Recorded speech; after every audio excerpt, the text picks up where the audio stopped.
Pengakuan ayah habisi bayinya sendiri.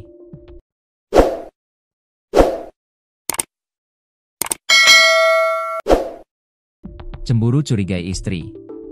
Ternyata sudah 2 kali cerai. Penyesalan mendalam tak henti-hentinya diucapkan Ro, 40, warga Dusun Talang Sawah, Desa Sinar Gunung, Kecamatan Sindang Dataran.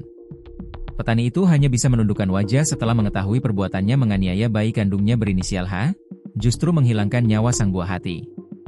Bayi yang baru berusia 5 bulan itu dinyatakan meninggal dunia setelah dianiaya pelaku dalam kondisi emosi memuncak.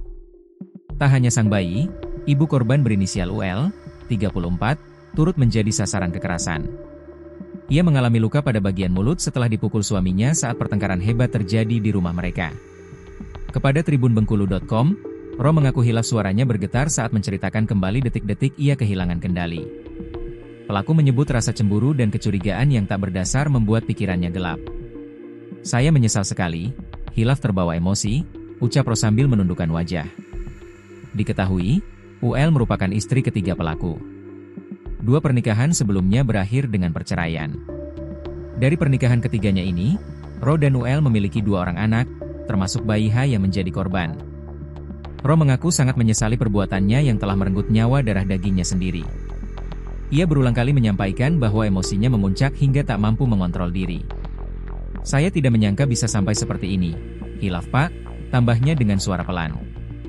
Kasus ini kini ditangani aparat kepolisian sementara keluarga dan warga sekitar masih terkejut dan berduka atas tragedi tragis tersebut. Di mana atas perbuatannya itu, tersangka Ro dijerat pasal 44 ayat 1 dan 3 UU Nomor 23 Tahun 2004 tentang penghapusan KDRT.